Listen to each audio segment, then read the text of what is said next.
বিশ্ব সংবাদে আপনাদের স্বাগত। শুরুতেই সংবাদ শিরোনাম, পরে বিস্তারিত। দখলদার ইহুদিবাদী ইসরায়েল এবং ইরান পুরোদমে যুদ্ধ শুরু হয়ে গেছে। এই যুদ্ধে ইরানের পক্ষ নিয়ে এইবার ইসরায়েলে লেবানন হামলা চালিয়েছে। চারদিক থেকে ইসরায়েলে ঝাঁকে ঝাঁকে ড্রোন ক্ষেপণাস্ত্র হামলা করছে মুসলিম শক্তিধর দেশগুলো। আমাদের হাতে এসেছে ভয়ঙ্কর গুরুত্বপূর্ণ সংবাদ। এবার ইসরায়েলে লেবাননের হামলা 14 সেনা আহত। এরপর জানিয়ে দেব জাতিসংঘে ফিলিস্তিনের ভাগ্য চূড়ান্ত হবে কাল। এদিকে রাশিয়ার ক্ষেপণাস্ত্র হামলায় ইহুদিবাদী 17 সেনা খতম।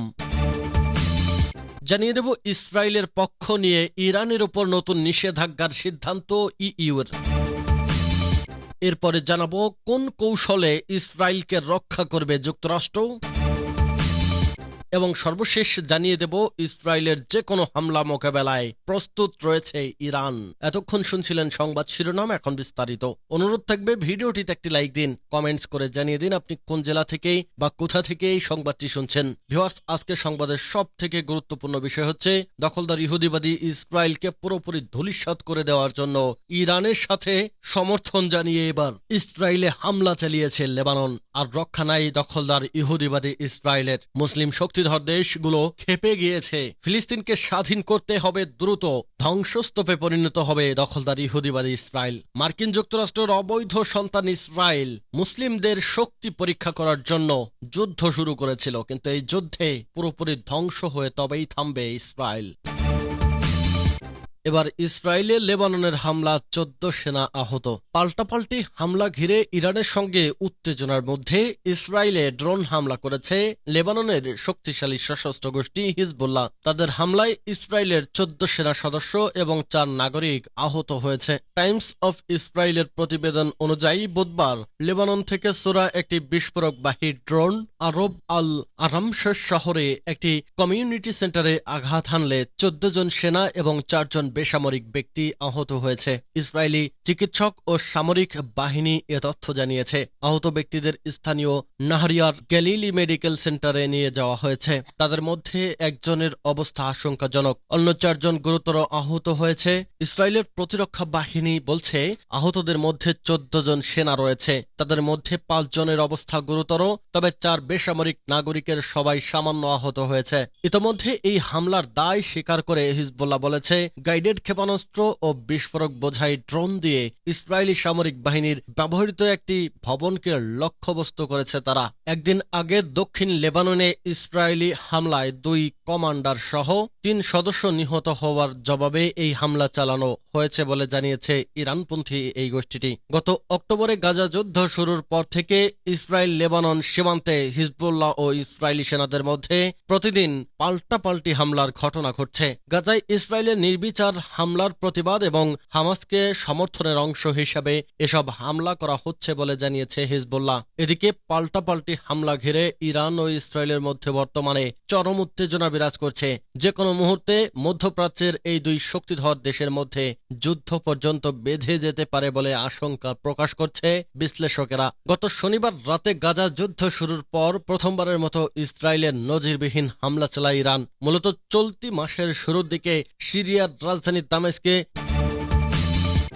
জাতিসংঘে ফিলিস্তিনের ভাগ্য চূড়ান্ত হবে কাল। যুগের পর যুগ ধরে জাতিসংঘের সদস্য পদ পেতে চেষ্টা তদবির করে আসছে ফিলিস্তিন। বিশ্বের বড় বড় দেশ ও নেতাদের অনুরোধ করে আসছে ফিলিস্তিনি নেতারা। তবে এত বছর পার হলেও শুধু জাতিসংঘের স্থায়ী পর্যবেক্ষকের মর্যাদা নিয়েই সন্তুষ্ট থাকতে হয়েছে দেশটিকে।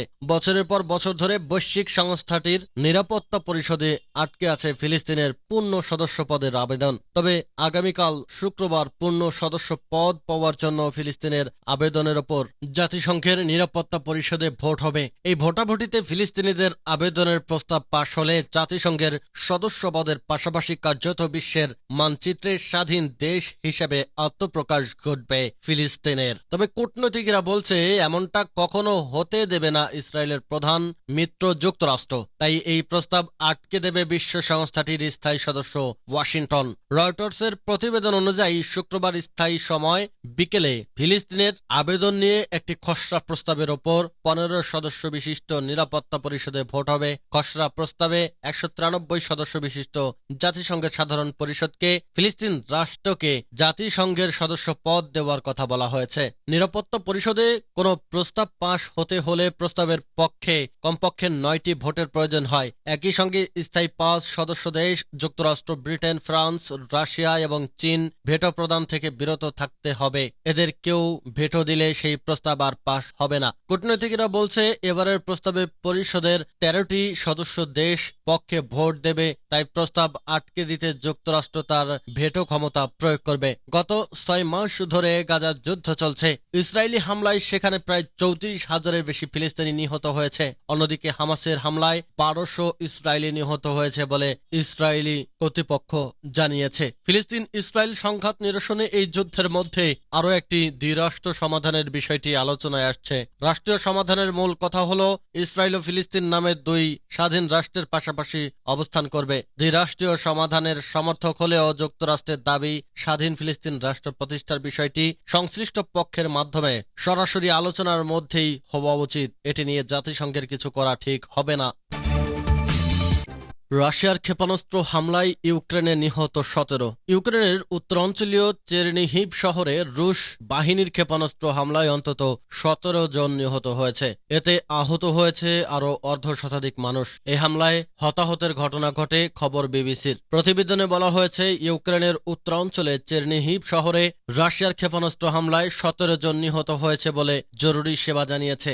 একই সঙ্গে এই হামলায় 3 শিশুসহ 60 জনের বেশি আহত হয়েছে। শহরের ঘনবসতিপূর্ণ এলাকায় একটি 8তলা ভবনে ক্ষেপণাস্ত্রটি আঘাত হানে বলে শহরের মেয়র জানিয়েছে। কর্মকর্তারা জানিয়েছে শহরের কেন্দ্রস্থলে 3টি ক্ষেপণাস্ত্র আঘাত এনেছে। প্রতিবেদনে আরও বলা হয়েছে অধিকৃত ক্রিমিয়ায় রাশিয়ার একটি সামরিক বিমান ঘাঁটিতে ইউক্রেনের হামলার খবর প্রকাশের কয়েক ঘন্টা পর এই হামলা চালানো হয়। সেই হামলার বিস্তারিত এখনো নিশ্চিত করা যায়নি, যদিও স্থানীয় সোশ্যাল মিডিয়া চ্যানেলগুলো উত্তর ক্রিমিয়ার ঝানকোয়ায় এয়ারফিল্ডে আগুনের ভিডিও শেয়ার করেছে। চেরনিহিভের মেয়র আলেক্সান্ডার লোমাকো বলেন, একটি ভবনের রাশিয়ার ক্ষেপণাস্ত্র সরাসরি আঘাত করেছে এবং বেশ কয়েকটি তলা ক্ষতিগ্রস্ত হয়েছে।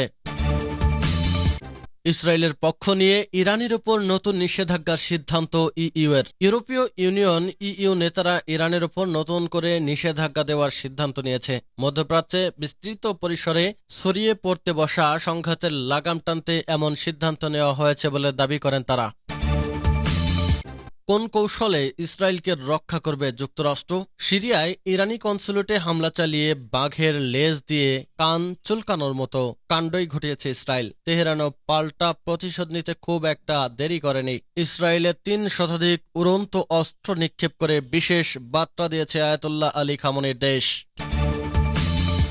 ইসরায়েলের যেকোনো হামলা মোকাবেলায় প্রস্তুত ইরান। দামেস্কে ইরানের একটি কূটনৈতিক ভবনে ইসরায়েলি হামলার প্রতিশোধে গত 13 এপ্রিল প্রথমবারের মতো সরাসরি ইসরায়েলে হামলা চালায় ইরান। ওই দিন ইসরায়েলের সামরিক বাহিনীর বিভিন্ন স্থাপনা ও ঘাঁটি লক্ষ্য করে শত শত ড্রোন ও ক্ষেপণাস্ত্র ছোড়ে ইরানের সামরিক বাহিনী। ইরানের এই হামলার ঘটনায় মধ্যপ্রাচ্যে তুমুল উত্তেজনা তৈরি হয়েছে।